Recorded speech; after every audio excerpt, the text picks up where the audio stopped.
being a drug addict or an alcoholic, we don't like discomfort very much. I think that's like, I would say almost more than a normal person. And I would say that I would call myself, along with many other people in recovery that I've met, that we are kind of professional escape artists. We're very, very good at distracting ourselves and covering up the way that we feel and disassociating and displacing and, doing all kinds of things, whatever that we can do to not feel the way that we do. And that's one of the reasons that the drugs and alcohol are so appealing to us.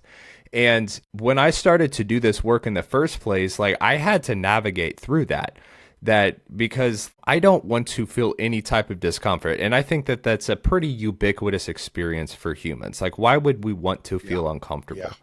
And that was so hard for me to force myself to get to the point where I was okay with discomfort and letting myself, letting my brain, and letting my body know that, like, I'm not dying right now. Like, this experience is not going to kill me, because that's what I'm telling myself, like, unconsciously, is that I'm afraid that I am going to be overwhelmed by this experience, and that is going to envelop me, and it's going to change me for the worse. And I talk to my clients a lot about, like, you need to learn to be uncomfortable.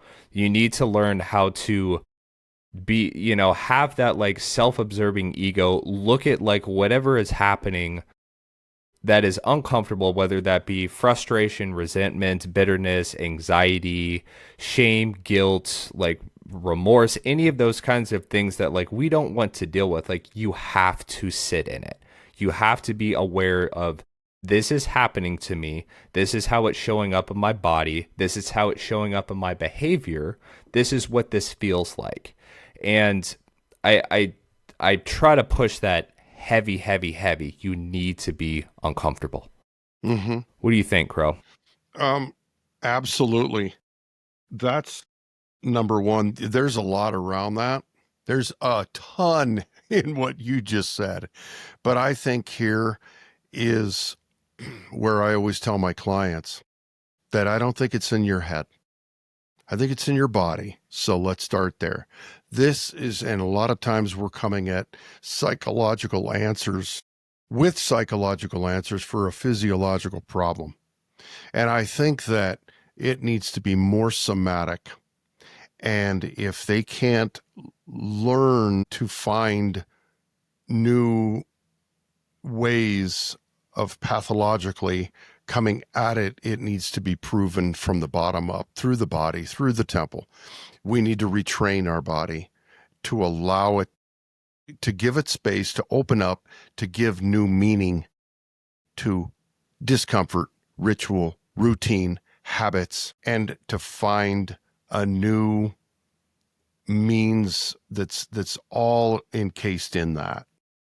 I.e., I love getting up every morning and going for a long walk. Well, while I'm on that walk, I'm getting out of my brain and I'm getting into my body. So now the body is going to inform me of a whole new through all the neural pathways that are wiring and firing, everything becomes different. So I think that it's first there.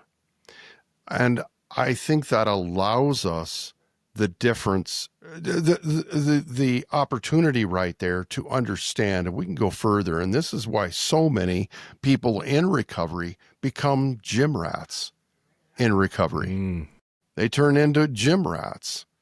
And what they're doing is they are then informing and training their mind to really clearly understand the difference between pain and suffering. And the suffering is on me, right? And really the pain so there's two distinct different things. And to try to find some sort of ramification of control between what I'm suffering through and what I put myself through, now I'm given a whole different level of meaning around my pain. So now that resets oxytocin and dopamine receptors to the gills, because now, yeah, it hurts like hell when I go to the gym, but I like it. Well, how is that possible? I never used to like pain. I never used to like suffering, but now I've reframed it going forward with new meaning because I've wrapped it with a new story about myself.